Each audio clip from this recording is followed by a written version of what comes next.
కాకినాడ బహిరంగ సభలో సీఎం జగన్ సంచలన వ్యాఖ్యలు చేశారు.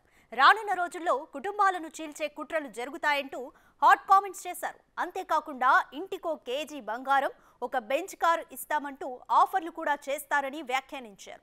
రాబోయే రోజుల్లో పొత్తులు పెట్టుకుని మోసాలు కూడా చేస్తారంటూ వ్యాఖ్యానించారు. రాబోయే రోజుల్లో ఇంకా ఎక్కువ అబద్ధాలు చెప్తారు. రాబోయే రోజుల్లో ఇంకా ఎక్కువ మోసాలు చేసే పరిస్థితి వస్తుంది. రాబోయే రోజుల్లో ప్రతి ఇంటికి కేజీ బంగారం ఇస్తాము అని చెప్పే నాయకులు వస్తారు. రాబోయే రోజుల్లో ప్రతి ఇంటికి ఒక బెంజ్ కార్ ఇస్తామని చెప్పే నాయకులు కూడా మీ ఇంటి దగ్గరికి వస్తారు. రాబోయే రోజుల్లో కుట్రలు ఎక్కువ జరుగుతాయి, కుతంత్రాలు ఎక్కువ జరుగుతాయి, కుటుంబాలను అడ్డగోలుగా చీల్చే కార్యక్రమాలు కూడా జరుగుతాయి.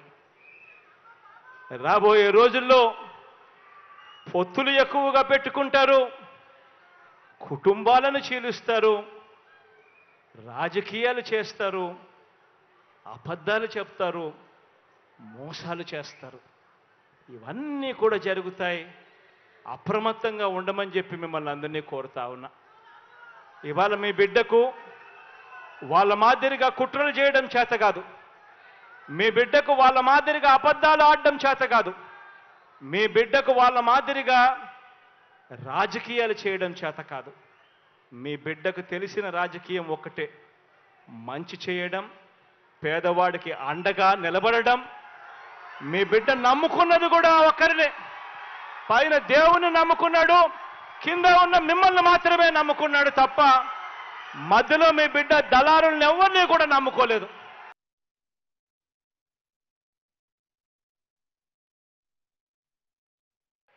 రాబోయే రోజుల్లో ఇంకా ఎక్కువ అబద్ధాలు చెప్తారు. రాబోయే రోజుల్లో ఇంకా ఎక్కువ మోసాలు చేసే పరిస్థితి వస్తుంది. రాబోయే రోజుల్లో ప్రతి ఇంటికి కేజీ బంగారం ఇస్తాము అని చెప్పే నాయకులు వస్తారు. రాబోయే రోజుల్లో ప్రతి ఇంటికి ఒక బెంజ్ కార్ ఇస్తామని చెప్పే నాయకులు కూడా మీ ఇంటి దగ్గరికి వస్తారు. రాబోయే రోజుల్లో కుట్రలు ఎక్కువ జరుగుతాయి, కుతంత్రాలు ఎక్కువ జరుగుతాయి, కుటుంబాలను అడ్డగోలుగా చీల్చే కార్యక్రమాలు కూడా జరుగుతాయి. రాబోయే రోజుల్లో పొత్తులు ఎక్కువగా పెట్టుకుంటారు, కుటుంబాలను చీలుస్తారు, రాజకీయాలు చేస్తారు, అబద్ధాలు చెప్తారు, మోసాలు చేస్తారు. ఇవన్నీ కూడా జరుగుతాయి. అప్రమత్తంగా ఉండమని చెప్పి మిమ్మల్ని అందరినీ కోరుతా ఉన్నా. ఇవాళ మీ బిడ్డకు వాళ్ళ మాదిరిగా కుట్రలు చేయడం చేత కాదు, మీ బిడ్డకు వాళ్ళ మాదిరిగా అబద్ధాలు ఆడడం చేత కాదు, మీ బిడ్డకు వాళ్ళ మాదిరిగా రాజకీయాలు చేయడం చేత కాదు.